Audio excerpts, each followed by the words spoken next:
Bismillah ar-Rahman ar-Rahim. Good afternoon. My name is Fad Al-Khasawni. I'm an assistant professor at the Faculty of Languages and Translation, King Khalid University, Saudi Arabia. I'm here today to teach you Academic Listening and Speaking Level 2 using Open Forum 1 textbook authored by Angela Blackwell and Therese Neighbor. So let's first talk about the design of this book. This book consists of 12 chapters. Each chapter introduces and practices a specific listening skill, such as listening for main ideas, identifying examples, and identifying important points. However, only 6 chapters will be covered due to the course syllabus, as required by the course syllabus, Okay, this book is designed for learners at the high beginning to low intermediate level students.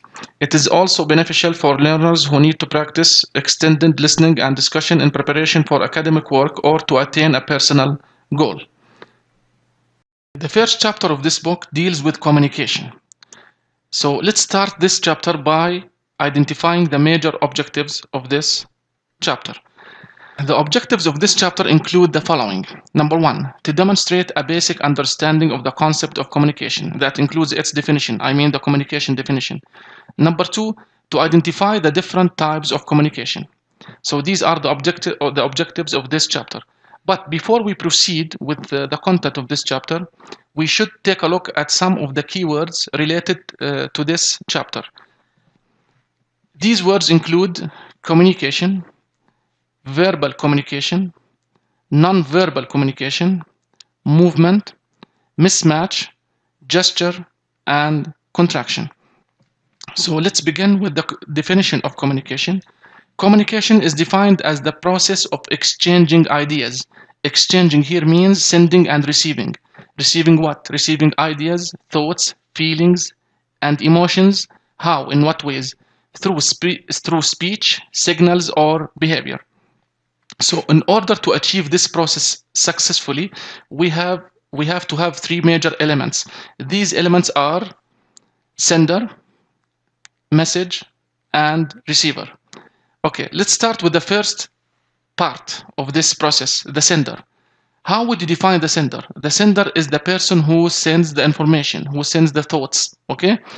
And these thoughts, ideas, or information take a form of the message, okay? This message goes to the receiver, who is defined as the person who receives these information. So, but the question here is, how can we convey these ideas, these information, these thoughts?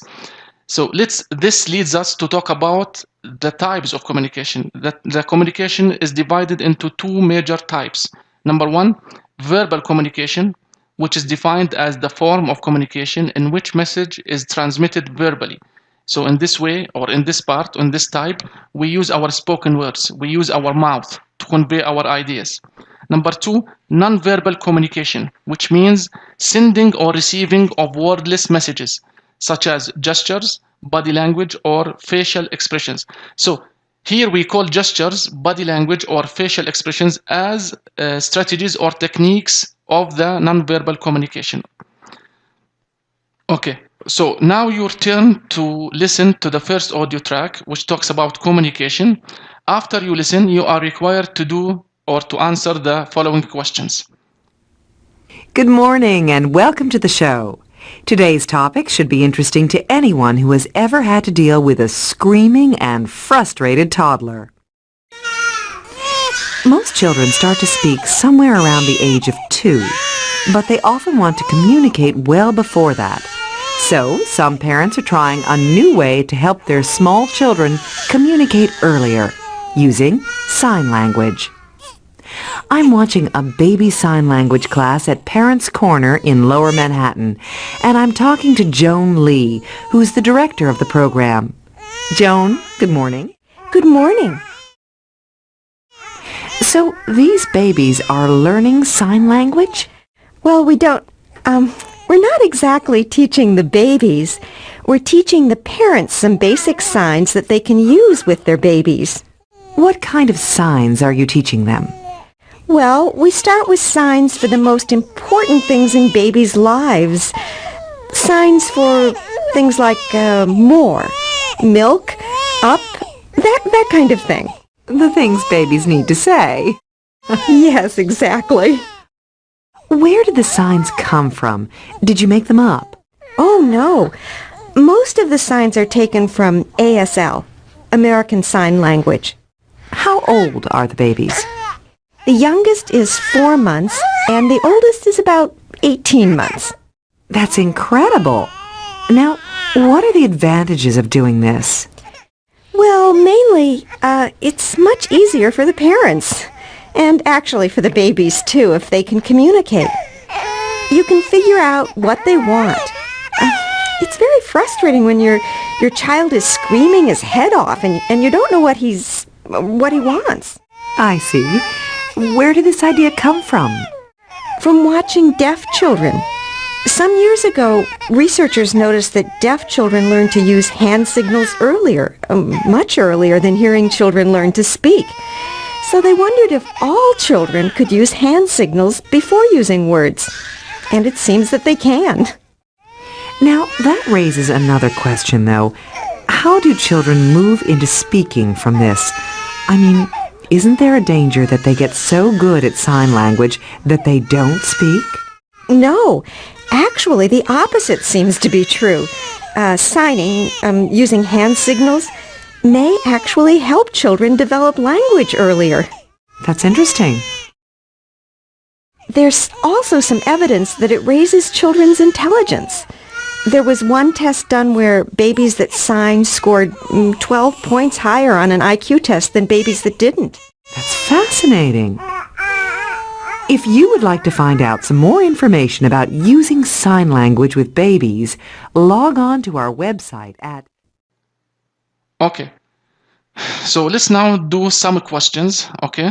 I'm going to do only 2 questions with you and leave the rest to you to do by yourself. So listen to the radio report. It's going to be a radio report. You are going to listen to it, and then you have to choose the correct answer to the questions. Number 1. What is the main reason that parents are learning to use sign language? Here we are talking about the main objective, the main reason that parents are learning to use sign language. A. They want to communicate with deaf people. B. They want to help their babies to communicate. C.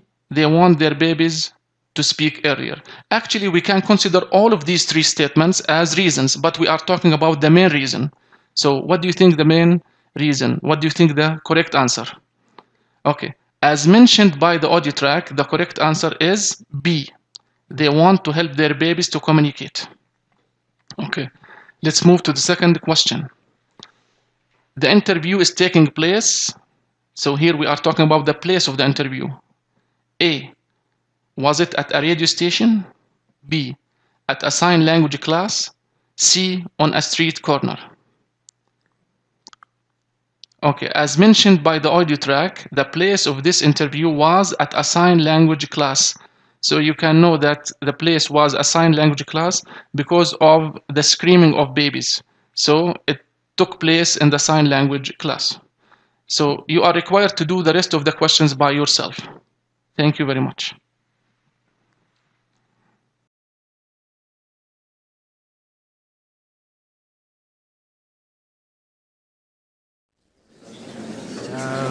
Today, I'm going to talk about gesture and how we use our hands when we talk. Most of what I'm going to say is based on research done by Professor Susan Golden Meadow. She's written about her work in a book called Hearing Gesture, How Our Hands Help Us Think. It's on your book list. Now, Professor Golden Meadow has spent a long time studying gestures. And by that I mean the kind of small, little hand and eye movements that we use when we talk. We usually don't even notice how we're using our hands when we talk, but try talking without hands. Our hands and our eyes and even how we move our bodies, they all help us to communicate. Okay, the first point I'd like to make is that everybody gestures, including even people who have been blind from birth. So even someone who has never seen a gesture will use their hands when they're speaking. So scientists have concluded that gesturing is not something that we learn from other people. It's something that we do naturally and that we're all born with. Now, gestures usually support what we're saying. For example, I might say, "I'm going upstairs," and I might point upwards with my hands at the same time. And when we talk to each other, we're paying attention to gestures as well, even though we don't normally realize it. Actually, sometimes the gestures give us extra information. For example, if I say to you something like, "Professor Clark is in her office," and I point down as I say it, you will automatically understand she's in her office and her office is downstairs. In fact, you will probably think that I said she's downstairs, where I never actually said that. I just said it with my hands. But you saw the gesture, so you think you heard it. So usually there's a correspondence or a match between the gestures a person makes and what they say in words. The words and the hand movements go together, but sometimes people use a gesture that doesn't match their words. That's called a mismatch. And that's very interesting because it can show you when someone doesn't understand. Professor Golden Meadow worked with children trying to do mathematical problems, and she asked them to explain how they worked out the answer. And she watched their hands. She noticed that sometimes the hand movements would be different from what the child was saying. And she figured that indicated where the child was confused. It can tell you a lot about what's going on in their heads. Professor Golden Meadow believes that we actually use our hands to help us think and to help us put things into words. I'm sure you've noticed that people use more gestures when they have difficulty with language. For example, when they're speaking a foreign language, or when they're explaining something complicated, or when they're describing a painting, or something like that. So it seems that gestures are an important step between thinking and speaking, like a kind of bridge between ideas and words. So let's summarize what I've said so far. Firstly, everybody makes gestures. It seems to be an ability that we're born with. Second, gestures usually correspond to language. The gestures go with what a person is saying. When gestures don't match the language, that can indicate that someone is still working out a concept. And finally, it seems that people actually use gestures to help them think. Okay. Any questions so far? Okay, now let's move to the second listening practice of this chapter, which deals with gestures. As we discussed earlier, gestures are defined as movements that we use in order to convey ideas, thoughts, or emotions. Okay, these movements can include hand movements or leg movements. So let's listen to the lecture by a university professor. Okay. After you listen to this lecture, you are required to choose the correct answer to the following questions. Okay, number 1. We learn to use hand movements by watching other people. Is it true or false? What do you think? This statement is false because the lecturer mentioned that hand movements are not something we learn. It's something innate, something we're born with. So according to the audio track, this statement is false. Number 2. Gestures usually match what a person is saying. The professor of this lecture says that gestures usually match what a person is saying. So according to the audio track, this statement is true. Number 3. Gestures help people put thoughts and ideas into speech. Is it true or false? Yes, this statement is true. According to the audio track, they say that gestures always help people to put thoughts, ideas, into speech, into real speech. So yes, it helps. It's true. That's all for today, and thank you very much. Assalamu alaikum wa rahmatullah. Today, inshallah, we are going to continue with the textbook content we introduced earlier. and this involves introducing chapter 3 of this book, which deals with scientific topics this time. These topics include plants and bees. Okay? So the objective of this chapter include the following. We have only one main objective of this chapter, is to reflect background knowledge on scientific topics. These topics include conserving plants, which I think is gonna be a very interesting topic. And the second scientific topic is about bees. Okay, but before we proceed with this chapter, let's take a look at the vocabulary log of this chapter. The vocabulary log of this chapter includes words like project, background, horticulture, balance, conserving, biome, explore, structure, outdoor, landscape, gathered, nectar, and experiment. So let's move now to the first scientific topic, which is going to be on conserving plants. And for this purpose, we take an example about such projects. This project called the Eden Project. So what is Eden Project? Eden Project is a conserving plants project, okay, which was established in the city of Cornwall, the UK.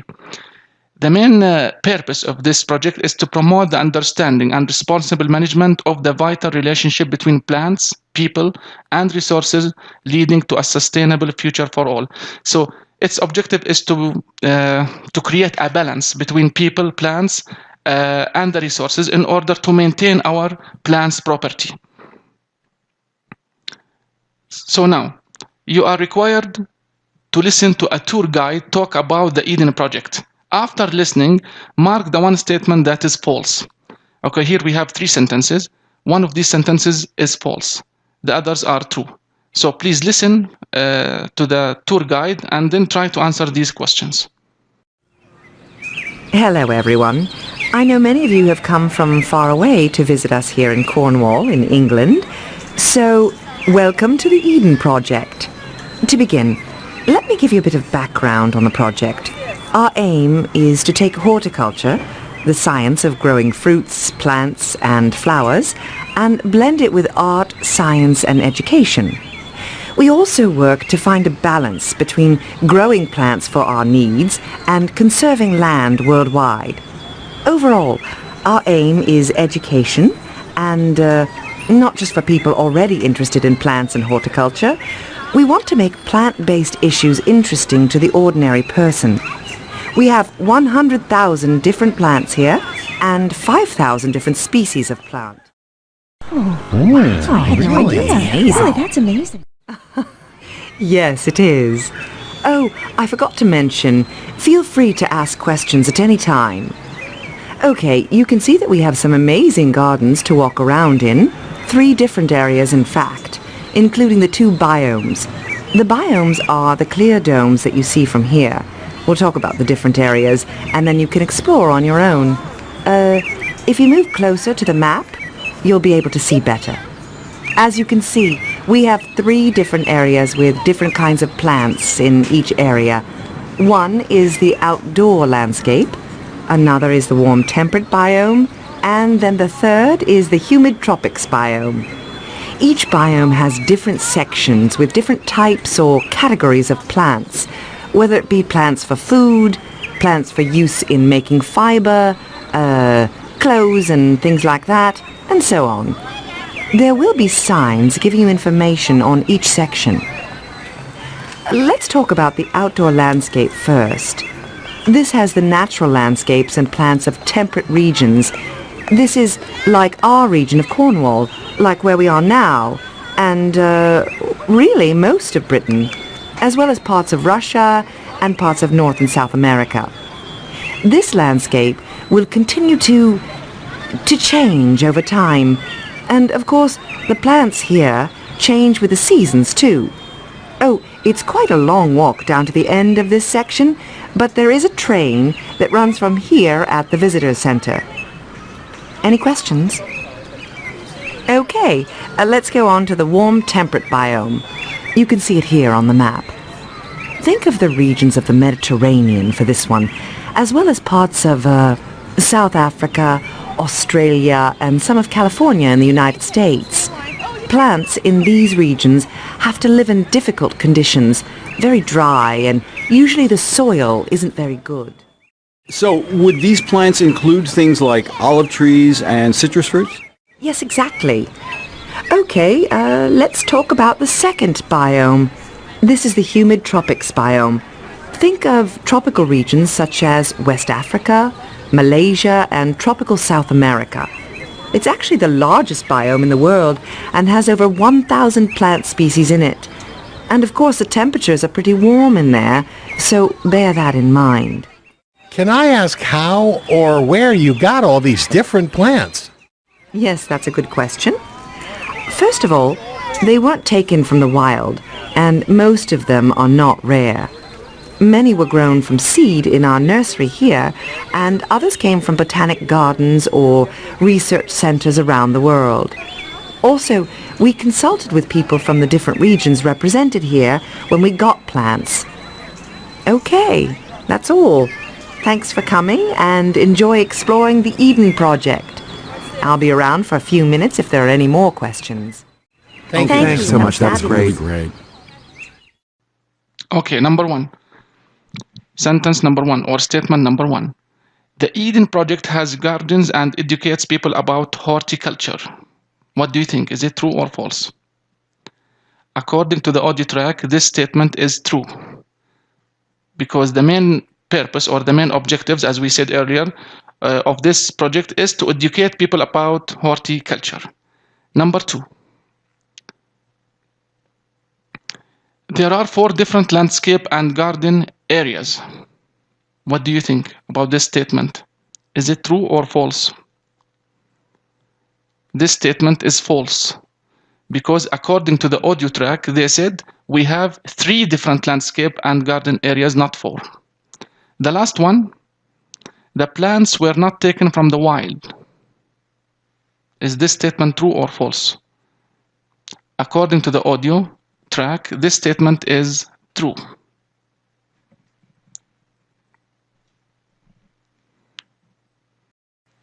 Assalamu alaikum wa rahmatullah. We are here in the second listening practice of chapter 3. As we said earlier, this chapter deals with scientific topics. Topic number 1 was about conserving plants, and the second scientific topic was about bees. So this listening practice or this listening part talks about bees. The audio track of this listening part will be about bees and how they make honey. Generally, this part discusses the following topics. So we have 5 main topics which are going to be discussed in this audio track. Number 1, kinds of bees. 2, how bees make honey. 3, how the bees carries nectar. 4, structure of the hive. The hive is the place where bees live. 5, bee communication. Okay, so now listen to a lecture about bees. Listen to a lecture about bees. Number the topics in the order they are mentioned. So we have mentioned the 5 topics discussed in this audio track. So your role is to number the topics in the order they mentioned from 1 to 5. Okay, so let's start. Good afternoon. In today's class, we're going to be talking about bees. What do you know about bees? I don't know. Gives a crap. guess not. Oh, okay, so you think you don't know a lot. I heard when they sting me. What? Could you repeat that? All I know is that it hurts when they sting me. Yes, it does hurt, and that's what most of us think about when we think about bees. But in fact, bees play an important role in nature. Did you know that bees are mentioned in almost every religion and literature of the world? Imagine. You probably think of bees in warm places, but they actually survive in all kinds of places. The Himalayas and even in the Arctic tundra. So they've been around for a very long time and live in most parts of our world. And there isn't just one kind of bee. Does anyone want to guess how many different species have been named? Yes? Maybe a few hundred? No, there are more than that. Any other guesses? No? Okay, there are 22,000 kinds of bees that have been named. Goodness. Yes, there are a lot of different kinds, aren't there? Let's talk about the kind of bee that makes honey, the honeybee. Who knows how the honeybee makes honey?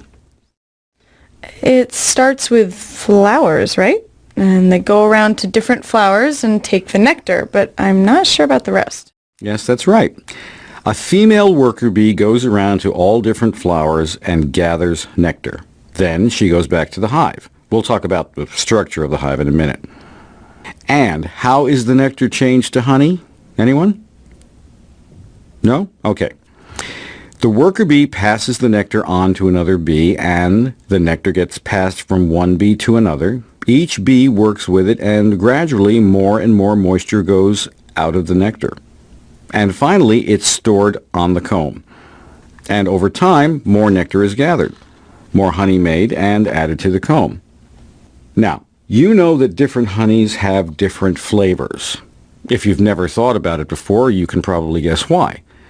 The bee picking up the nectar visits a lot of flowers, and each different flower adds a different flavor to the final product of honey. Excuse me, can you explain how the worker bee carries the nectar back to the hive? Yes, good question. She carries it in a bag on her stomach, not surprisingly, called the honey sac. When this bag is full, she returns to the hive with all the nectar. Now, let's talk about the structure of the hive. There are three kinds of bees in the hive. The female worker bees, as we've talked about, then the male bees, called drones, and then the queen. There could be up to 200,000 worker bees in a hive, but more typically, there are more like 50,000. Then there are only a few hundred drones, and finally, there's only one queen per hive. How many worker bees did you say? There can be as many as 200,000, but there's more likely around 50,000. Okay? Next, let's talk about communication among bees. It turns out that bees can communicate to some extent. They can actually let other bees know about the location of food, not just where it is, but how good it is and how much there is. The bees do a kind of dance moving around in the air. It's actually called a waggle dance because of the way they move their bodies. Apparently the size and pattern of this movement is what gives the other bees the information. An Austrian zoologist named Karl von Frisch did experiments to learn about this. Can you repeat that zoologist's name, please? Yes, it's Karl von Frisch. Thank you. Okay, let's look at some slides. Okay, what do you think? What was the first topic discussed in this audio track? Yes, the audio track starts talking about the kinds of bees. So this was topic number 1. How about the second? The second topic was about how bees make honey. Number 3. Yes, how the bee carries nectar. That was the third topic. Number 4. Structure of the hive. The last one is bee communication. Thank you very much and all the best. Assalamu alaikum wa rahmatullah. Welcome to the 4th chapter of our textbook. This chapter talks about human memory. It deals with the brain and human memory. Okay, so the objective of this chapter is to identify the meaning and types of a human memory. Okay, and let's move to the vocabulary log of this chapter. The vocabulary log of this chapter include words like psychology, remember, research, program, emphasis, memorable, recommend, puzzle, participate, optimistic, and interested. You are strongly advised to study these words before you listen to the audio track so you can be familiar with the content of the first audio track. So let's move to the definition of a human memory. A human memory is the ability to encode, store, retain, and subsequently recall information and past experiences in the human brain. But we as a human differ in the ability of encoding, storing, and retaining. Some of us have very strong memories, others, unlike the others who have very poor memories or very weak memories. So the types of memories include two types. The first one is short-term memory, and the second is long-term memory. Short-term memory is defined as the phase or type of memory responsible for the temporary storage of information. So in this kind or this type of memory, we store the information for a short period of time. Long-term memory is the phase or type of memory which is responsible for the storage of information for an extended period of time. So in this type of memory, we store the information for long period of time. Okay, is it clear so far? So let's move to the first audio track, as we said, which deals with memories. You are required to listen to the TV news report about the boot camp for the brain and then number the topics in the order they are discussed. So here we have 6 topics. Your role is to listen to the TV news report and then number the topics in the order they are discussed. Many people worry about memory loss. It's normal to lose memory as you get older. In fact, memory loss can begin when someone is in their 20s. But how much of your memory do you have to lose, and how quickly does it have to happen? Research on the brain and memory is a huge area these days. Doctors are looking for ways to help people improve their memory and possibly prevent loss. Today on the show, we're looking at one program to help memory called the Boot Camp for the Brain. What's the Boot Camp for the Brain? It's a 2-week program developed by a psychiatrist named Gary Small. His program combines 4 elements: a special diet, daily physical activity, stress-relieving exercises, and, of course, memory exercises. The memory exercises take about 15 minutes a day. Dr. Small claims that this combination can improve your brain's function. Michelle Rubin is one of Dr. Small's success stories. Rubin is a 46-year-old mother of 3 teenagers. At the start of the program, her memory tested as average for her age. When she took memory tests after the program, her memory was equal to a 20-year-old person. Rubin says that a few years ago, she started to feel that she was forgetting things and that her memory was not as good as it used to be. She says that the program was life-changing. Since the program, in addition to exercising more and improving her diet, she has started using memory strategies, reading nonfiction, and doing crossword puzzles. She also helps her children with their math homework as a way to work her brain. Dr. Small says that he has evidence that the 2-week boot camp program does, in fact, change the brain. He did a study with 17 volunteers. All of the volunteers had mild memory complaints. Dr. Small randomly chose 8 people to participate in the boot camp for the brain, and the remaining 9 people did nothing different. They did brain scans on all 17 people before and after the program. Dr. Small says that the 8 people who participated developed significantly more efficient brain cell activity in a front part of the brain that controls everyday memory tasks. The people who participated also said that they felt less forgetful after the program. Dr. Small emphasizes that this study was very small and that a larger study is needed. But he still feels that the results are important. Other scientists say they are cautiously optimistic about Small's approach.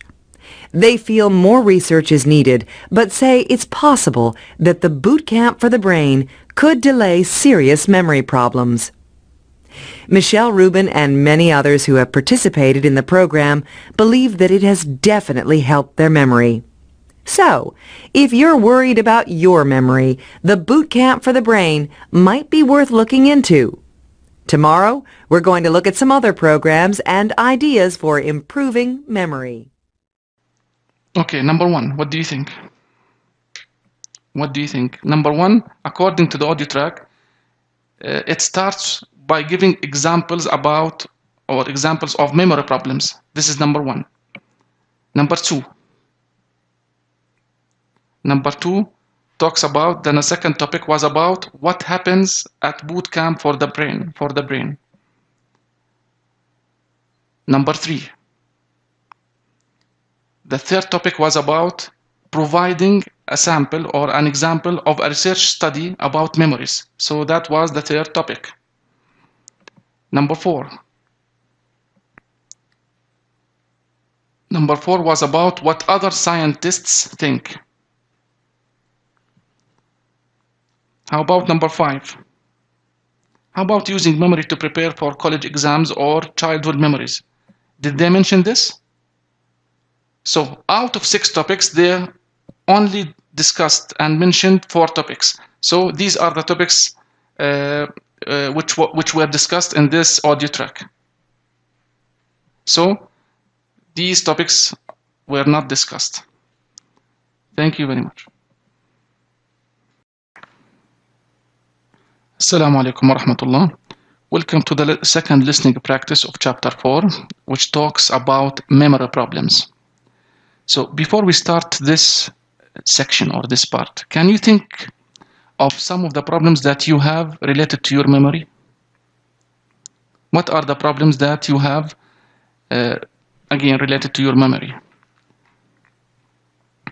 Yes, the major problem of our memories is forgetting things. So this is the major problem. So to get more information about the memory problems, we are going to listen a radio program about memory problems and then number the problems in the order they are discussed. So these are the 4 topics mentioned or discussed in the program. So your role is to listen and then number the topics in the order they appeared or they are discussed. Okay? Good morning and welcome to our show. Today we're talking about memory. Our guest is Dr. Phyllis Ray. Dr. Ray has done quite a bit of research on memory and how the brain works. Hello and welcome, Dr. Ray. Hi, thanks for having me. Now, I'll confess that I worry about my memory sometimes, and I'm pretty sure that some of our listeners have similar worries. So I hope you can give us some tips. Well, I think I probably can. One thing that people often don't realize is that feeling anxious or worried about your memory will definitely have a negative impact on your memory. So what I mean is that if you're feeling stressed out because, for example, you always forget people's names, well, the stress of worrying about it will actually make it harder to remember names. Really? So we should try not to worry about it so much? Exactly. Well, we're going to let our listeners get in on this conversation. Let's see what they want to know about memory. First, we have Roberto from Phoenix calling. Hello, Roberto. What's your question? Hi, you mentioned forgetting people's names. I have a terrible problem with this, so I'm wondering if there are any little tricks that I can use to help me remember. Yes, there definitely are. With almost any trick or technique, the goal is to make the name you're trying to remember as meaningful and memorable as possible. Try to associate the name with an image. Try to make the image as vivid as possible. For example, if you meet someone named John Hatfield, take a moment and come up with an image. Let's see. I might picture the man standing in a field next to an enormous red hat, and the name John is written in large letters on the hat. You can picture anything that would be helpful, but make it really memorable. Actually, the sillier it is, the better, because you're more likely to remember. Thank you. That's really helpful. I think having a technique to use will help me feel less worried about this, too. Good. So that will help with the stress factor we talked about. Thanks for calling, Roberto. Our next caller is Tim calling from Boston. Hi, Tim. Hi, this is a great topic. Thanks. Good. My question is about whether we can improve our memory or not. I've been hearing more and more about exercises to strengthen the brain and things like that these days. Well, it's almost like people are saying that we have to work out our brain in a similar way to working out our bodies. Is this true? Should I be trying to exercise my brain? Great question. And the answer is yes. Research is definitely showing that exercise for our brains is beneficial. And yes, there is a parallel to exercise for our bodies. You can almost think about it as if the brain is a muscle and you have to work it to strengthen it, just the way we do with muscles in our body. So how do you give your brain a workout? There are lots of ways. A lot of puzzles, for example. Crossword puzzles are good for your brain. Puzzles that involve pictures and diagrams are also good, and there are actually a lot of good books available now with many different ideas on how to give your brain a workout. I recommend you find a book that looks interesting to you and then do the exercises. Okay, I will. Thanks. Thanks for the question. I'd also like to add that giving the brain some exercise is a good idea as you get older. Age affects the brain just as it affects the body. So regularly working out the brain can help it stay healthy as you age. That seems like good advice, especially since we're all getting older. Oh. Okay, our next caller is Lily from Chicago. Hello, Lily. Hi. I think my memory is pretty good, but the thing that drives me crazy is when I have something on the tip of my tongue, but I just can't remember it. The tip of the tongue syndrome. When what you're trying to remember is so close, but you just can't think of it. And the harder you try, the worse it gets, right? Yes, exactly. I found the best approach is to talk around the topic.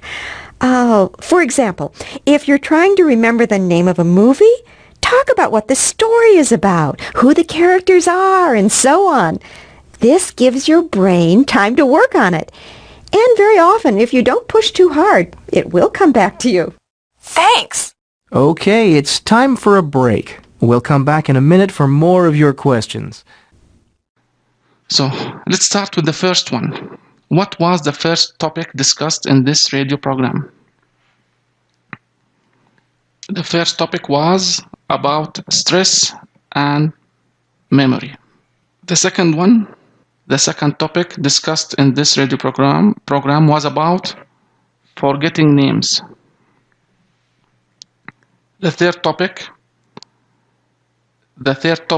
was about ways to improve memory. And the last one was about tip of the tongue syndrome.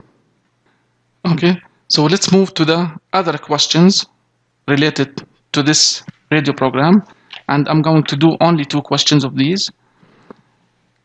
Okay, if you are worried about your memory, how does that affect your ability to remember things? According to the audio track, worrying about your memory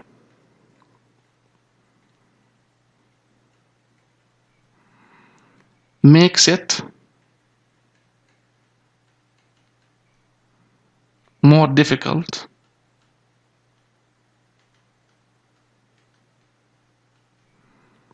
to remember things.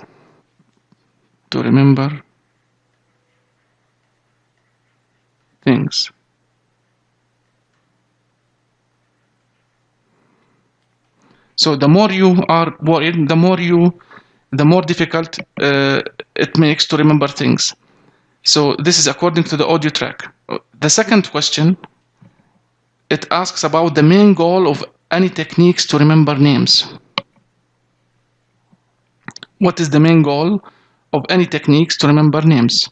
Okay, they mentioned in the audio track that The main goal is to make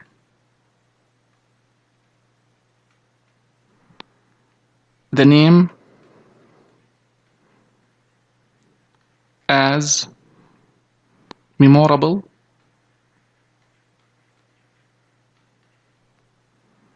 and meaningful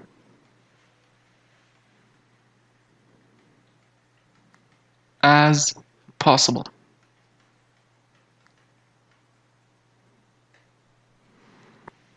Okay, that's all for today. Thank you very much. Assalamu alaikum wa rahmatullah. This chapter talks about money.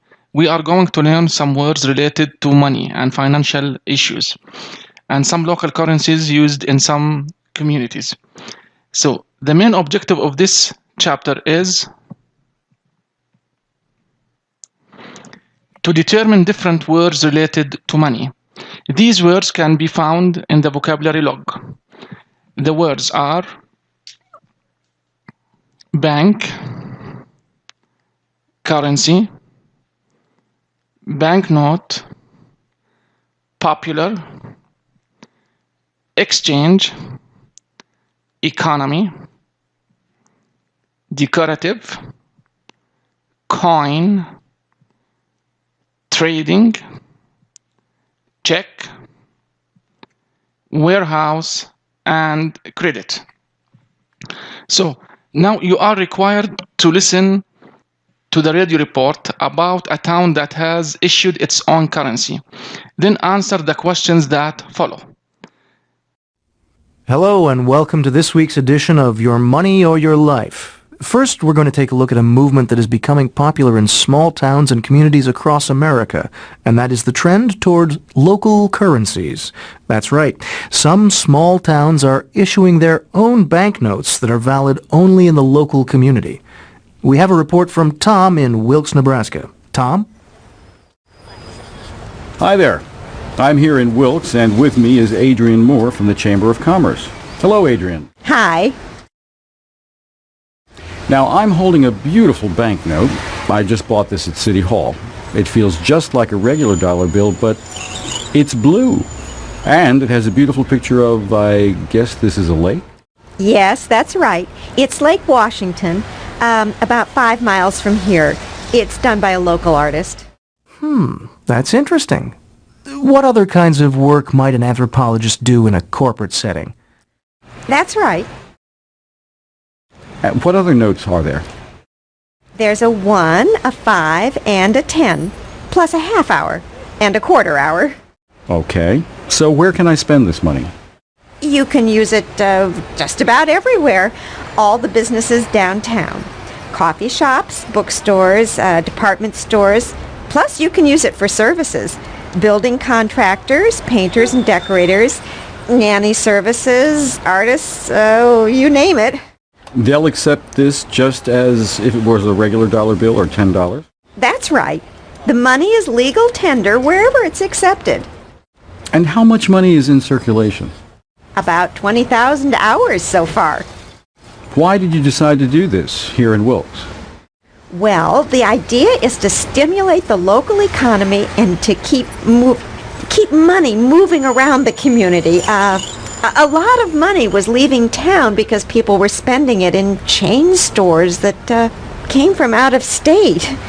We wanted to encourage shoppers to shop locally. And if you use your own currency that's different from the dollar, then it's easier for people to see where their money's going. How many businesses accept these? More than 300. We publish a newsletter and we list all the businesses that accept the currency. And what do the businesses do with the money? I mean, can they cash it in or? Well, they can cash it in, but that's not the objective. What we want to do is keep the currency in the community. Employers use it to pay part of their employees' salaries, or they pay for local services with it. So you see, it recirculates. It goes back into the community that way. The idea of local currency is not new. Americans have been doing it since before the American Revolution, and it's still popular. Apart from Wilkes, several other communities in the United States have also issued their own currency. There are real dollars in Lawrence, Kansas, Valley dollars in Greenfield, Massachusetts, greenbacks in Brooklyn, and in Canada they have Toronto dollars. I see that on the back of the bills is written, "In Wilkes we trust." It's really about trust in the community, isn't it? When you use these, you're trusting that they'll keep their value and that people will continue to accept them. I guess so. Yes, we're a very trusting community. From Wilkes, Nebraska, this is Tom Cohen for WXBC. Okay, let's start with question number 1.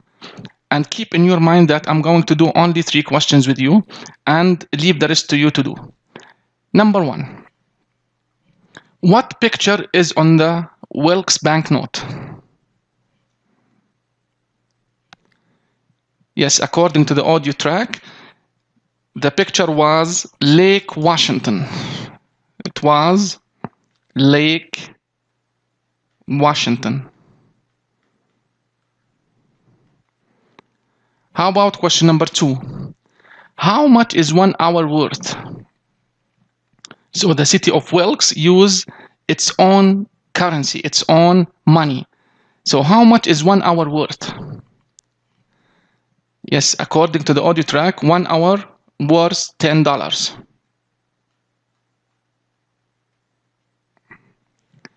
Question number 3. Where can the money be used? So the Wilkes own currency can be used in what fields, in what places? According to the audio track, Wilkes money can be used in all businesses and cafes and bookstores.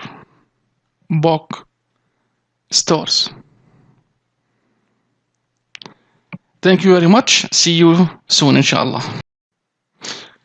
Assalamu alaikum wa rahmatullah. Welcome to the second listening practice of chapter 6. This part talks about the history of money and how we used money to exchange goods. What are the items that we used to exchange goods between us?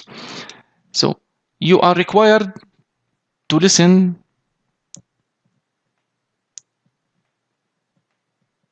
to a lecture about the history of money. As you listen, check the 4 main topics that are discussed. Today we're going to talk about the history of money and banking. First of all, does anyone know how people shopped for things they needed before money was invented? They traded things they had for the things they needed? Right. One of the oldest types of trading between people was barter. I give you this animal skin, you give me that necklace. That's a straight exchange. But that system isn't always very convenient. Why do you think? You have to have something that the other guy wants, and he has to have something that you want, and that doesn't always happen. Exactly. Let's say you have lots of umbrellas and you want to exchange your umbrellas for food. Well, if it's not raining, no one is going to want your umbrellas. So you won't be able to eat because no one wants what you have to trade. On the other hand, if you have umbrellas to sell and it's a rainy day, everyone will want your umbrellas. You'll exchange all your umbrellas for food, but then you'll probably have too much food. See what I mean? Yeah. Okay. So, what you need in that situation is a common currency. A common currency is something that is valuable for everybody no matter what the season is, and preferably something that will last, that won't spoil. That way you can sell your umbrellas in the rainy season, get currency, and spend that currency later when you need it. Okay, now, what kind of things did people use as currency before they had money? Any ideas? Beads? Shells? Jewelry? Yes, exactly. Decorative objects, shells, beads, teeth, and feathers, they were all common currencies. Just about anything can be a common currency as long as everyone in the community agrees that it has value.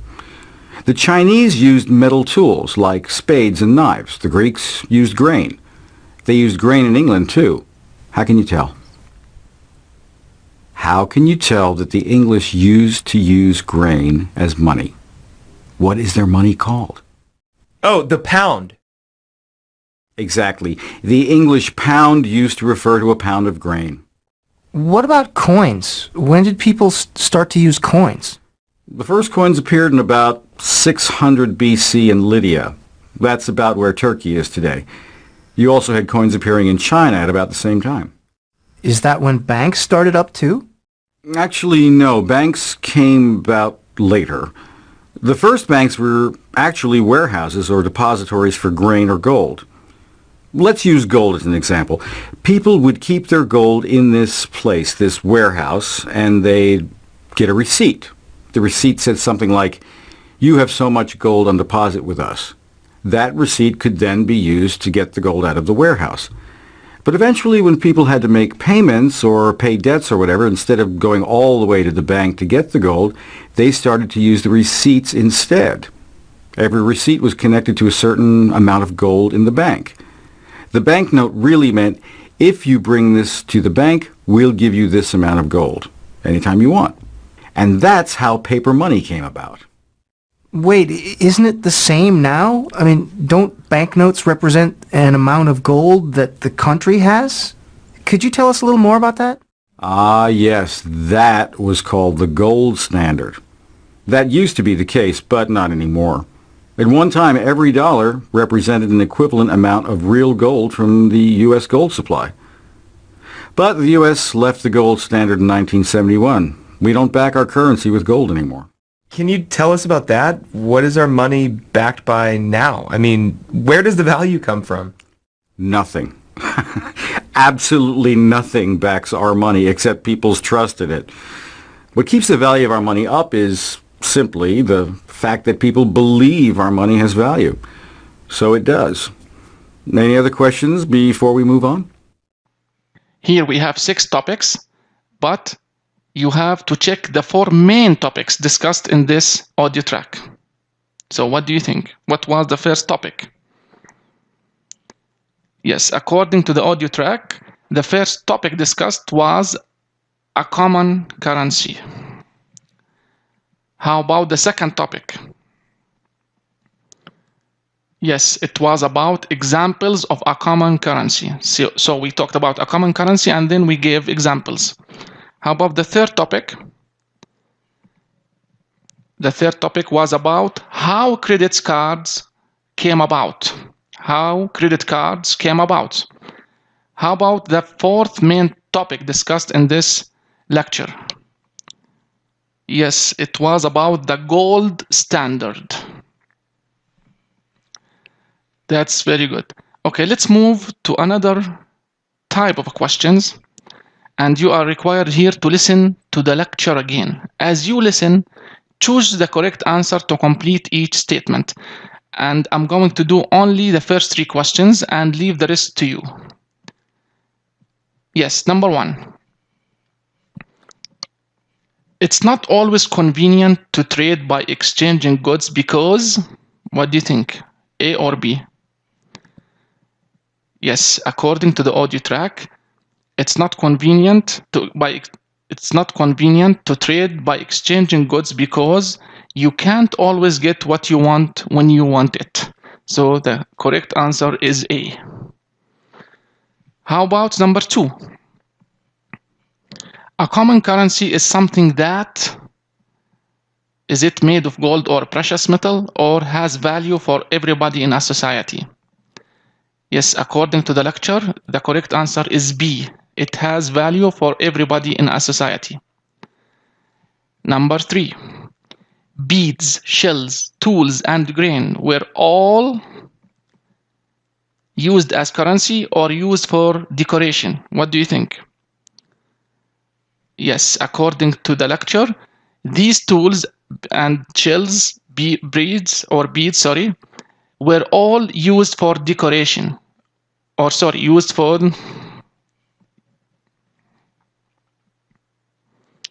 3. Beads, shells, tools, and grain were all used as currency or used for decoration. What do you think? Yes, the correct answer is A. They were all used as currency. Thank you very much and see you soon, inshallah. Assalamu alaikum wa rahmatullah. This chapter talks about health. We are going to learn about some strategies, ways, and techniques that we can use in order to maintain our bodies healthy. The main objective of this chapter is to reflect knowledge on selected scientific topics. These topics include the following. Number 1, physical fitness. The second scientific topic is about stress. Okay. The vocabulary log of this chapter includes the following. 1, health. 2, fitness. 3, fidgeting. 4, identify. 5, review. 6, recommend. 7, speculative. 8, ulcer. 9, expression. 10, entertain. 11, chronic. So now you are going to listen to the conversation between two friends discussing a newspaper article. Then check the 3 main ideas discussed. Here we have 5 ideas, but your role is to listen to the conversation and then check the 3 main topics. Okay? Hi. Oh, hi. How's it going? Bad. What are you doing? I was just reading the paper while I was waiting. Is there any interesting news? Well, yeah. I was reading about some new research on physical fitness. How even little activities like fidgeting can make you fitter. Fidgeting? Really? So if I tap my foot a lot or move around in my chair, I'll be in better shape? Yes, seriously, it's apparently true. There was a research study, let me see where it was. Oh yes, it was at the Mayo Clinic in Minnesota. Anyway, they found that all kinds of minor everyday activities like standing up to stretch or getting off the sofa to change the TV channel and even fidgeting could make a difference between being thin or being overweight. Maybe I should throw away the remote. Well, maybe, because if you have a remote control, it keeps you from moving. They also found that overweight people are less likely to fidget than thin people, and that overweight people spend at least 2 hours more each day just sitting still. And guess what? The extra activity of thinner people might make a difference of something like 10 to 30 pounds in weight per year. Wow. I better start fidgeting more. No, you don't have to worry about your weight. But don't some people just fidget more? Some people seem like they're more nervous than others or something. Yeah, that's another really interesting point from this research. They think that people may be born with a tendency to either be fidgety or not fidgety. So either you're born to move around a lot or you're not? Huh, that's kind of discouraging, isn't it? Well, you'd think so, but the lead researcher for the project says that he doesn't feel it is. He says that the good thing is that you don't necessarily have to go out and run 10 miles. Just any little movement or activity could contribute to physical fitness. Okay, that's good to remember. I'm curious, does the article explain how they did this research?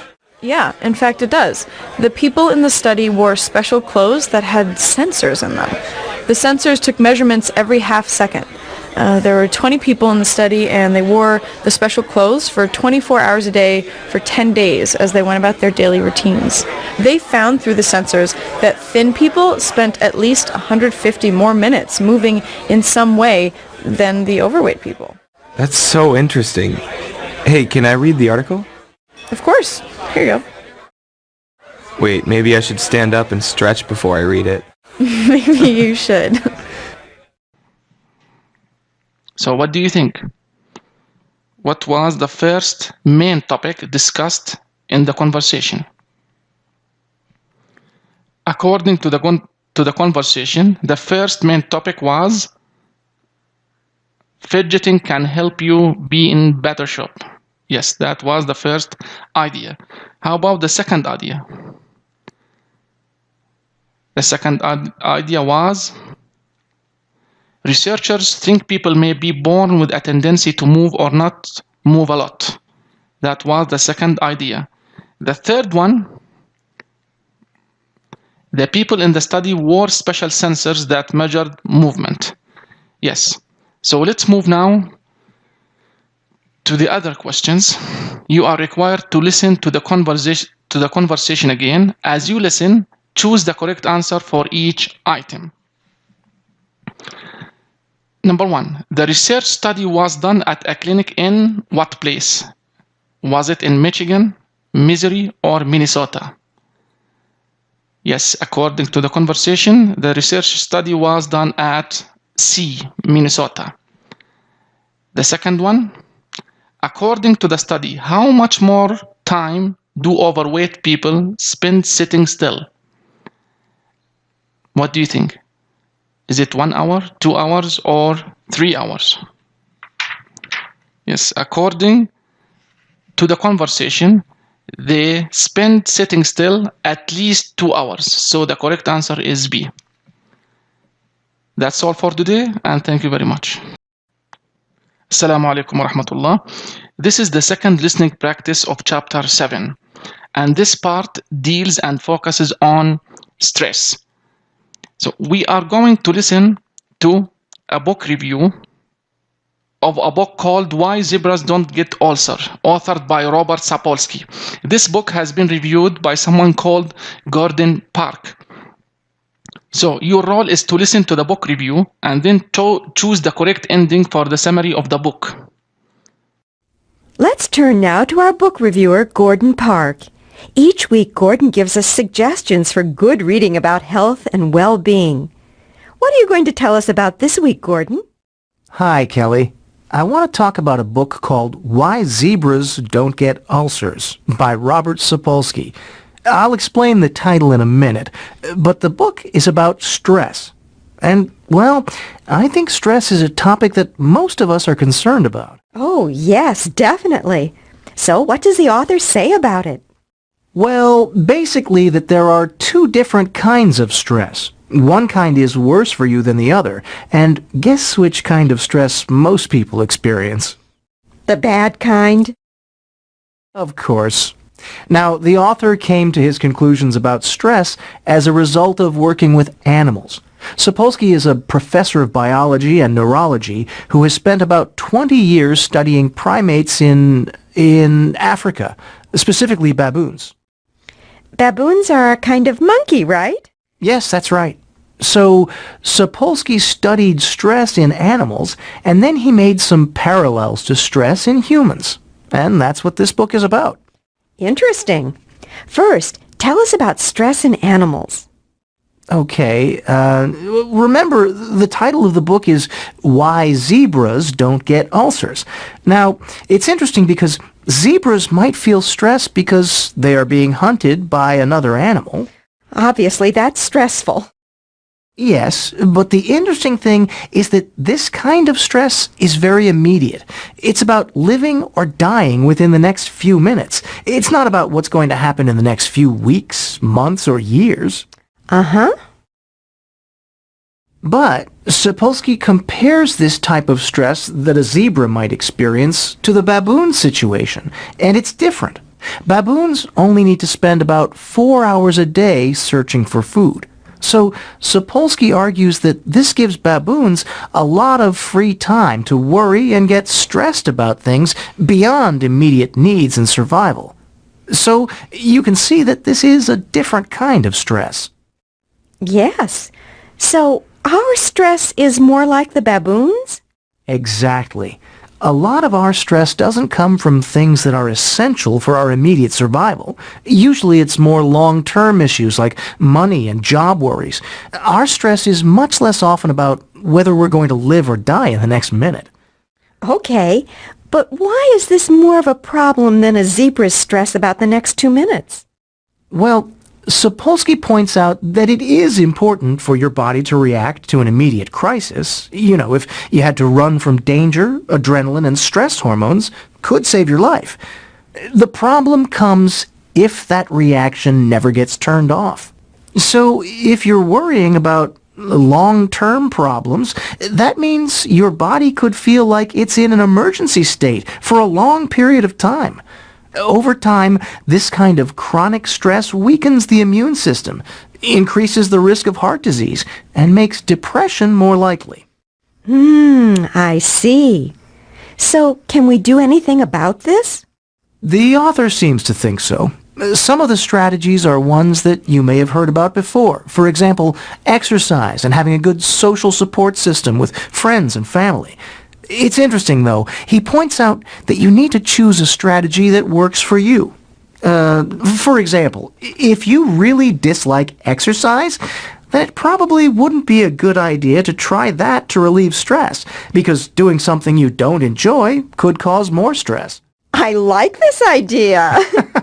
It sounds like you would recommend this book. Oh, yes, definitely. It gives a lot of interesting and useful information about stress. But the best part is that the information is presented in a clear, entertaining, and often humorous way. You can learn a lot from it, but it's not boring. Okay, another good book to add to our reading list. Thanks, Gordon. Yes, in this book, Robert Sapolsky says, human stress is more like zebra stress, or human stress is more like baboon stress. What do you think? Yes, according to the book, Robert Sapolsky said that human stress is more like baboon stress. So the correct answer is B. Now, listen to the review again. As you listen, complete the statements with correct answers. Number 1. Robert Sapolsky came to conclusions about human stress after... Yes, he came to these conclusions after working with animals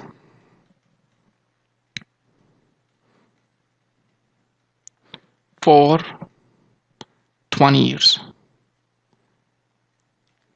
Yes, that's number 1. Number 2. Stress that zebras might feel is, what do we call the stress felt by zebras? Yes, according to the book, stress that zebras might feel is caused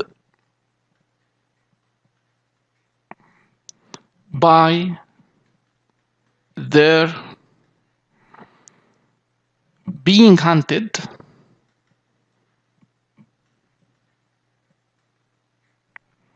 by other animals.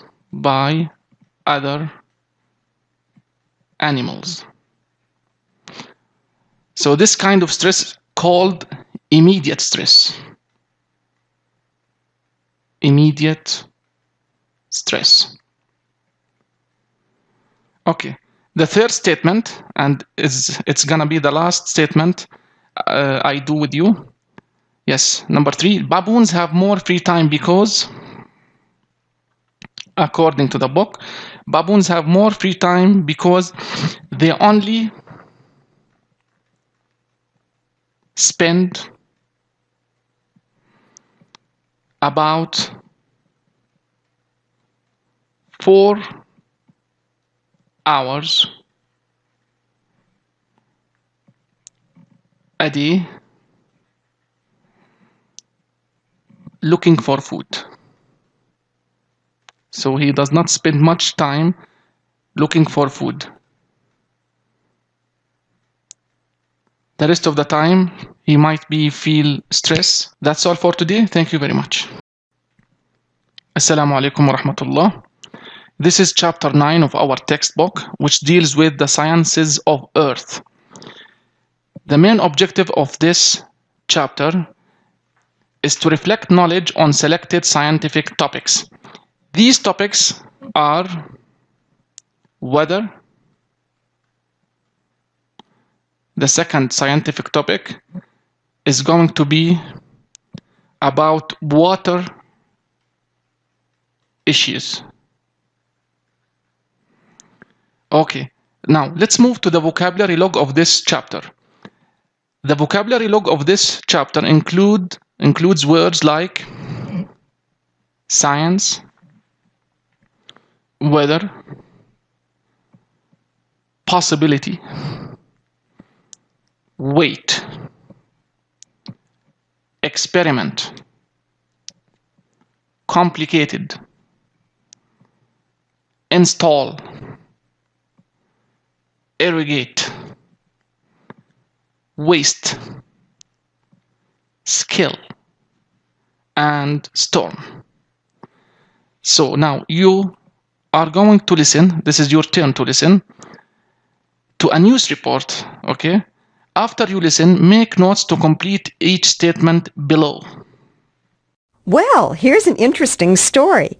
Have you ever been caught in a rainstorm without an umbrella and wondered how to stay driest? Should you run or should you walk through the rain? You mean like if I'm in a parking lot, it's raining, and I have to get to the building, will I get less wet if I run versus if I walk? Yes, that's right. Now, I've always thought it made more sense to run. Well, that seems to make sense. It seems like if you're out in the rain for a longer period of time because you're walking, you'll get wetter. But it's a little more complicated. When you run, rain hits the front of your body more, so then you have to calculate how much of your body is exposed and for how much time. I guess it is more complicated than it seems at first. And then there's wind. If it's windy, it seems like that would make a difference. I hadn't thought of that. If the wind is blowing rain at you, then you'd probably get wetter. Well, some scientists have spent a lot of time on this question, and they finally have an answer. If you run in light rain without a lot of wind, you stay, 16% drier. Only 16%? I expected more benefit. Maybe it isn't worth the effort of running. Maybe not. But there's more benefit to running if it's a heavy rain, especially with a lot of wind. In those conditions, you stay 40 to 44% drier if you run. Okay, that's better. So it's worth running when it's windy. Yes, and when the rain is heavy. What I want to know is, how did they do this research? Well, at first they did equations to calculate the different conditions in a rainstorm. Scientists worked it out mathematically. But then two scientists in North Carolina decided to actually do an experiment. First, they went out and bought identical clothes, shirts, pants, hats. Then they measured out a 100-meter track outside their office building and waited for a rainstorm. When there was finally a good rainstorm with wind, they went out and one man walked around the track while the other ran. After they finished, they weighed the clothes to find out how much water had been absorbed. And they found that the person who ran got less wet. His clothes were 40% drier. You know, the two scientists actually say that the experiment was kind of a joke. They weren't really taking it seriously, but in the end, other people were interested in the results. That's interesting. Of course, if you just carry an umbrella, you wouldn't have to think about any of this. Yes, but who always remembers an umbrella? Okay, let's start with the first statement. It seems like you will get wetter if you walk in the rain because, yes, according to the report, you are going, or it seems like you will get wetter if you walk in the rain because you will be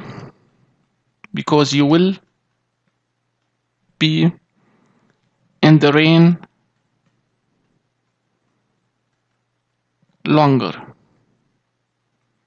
That means for a long period of time. The second statement, you might get wetter when you run because the rain, yes, because the rain hits, this is according to the news report, hits the front of your body more.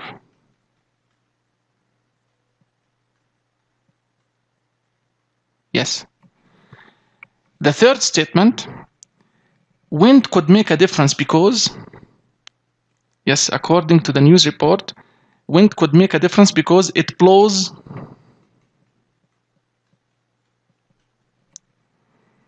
rain at you. For the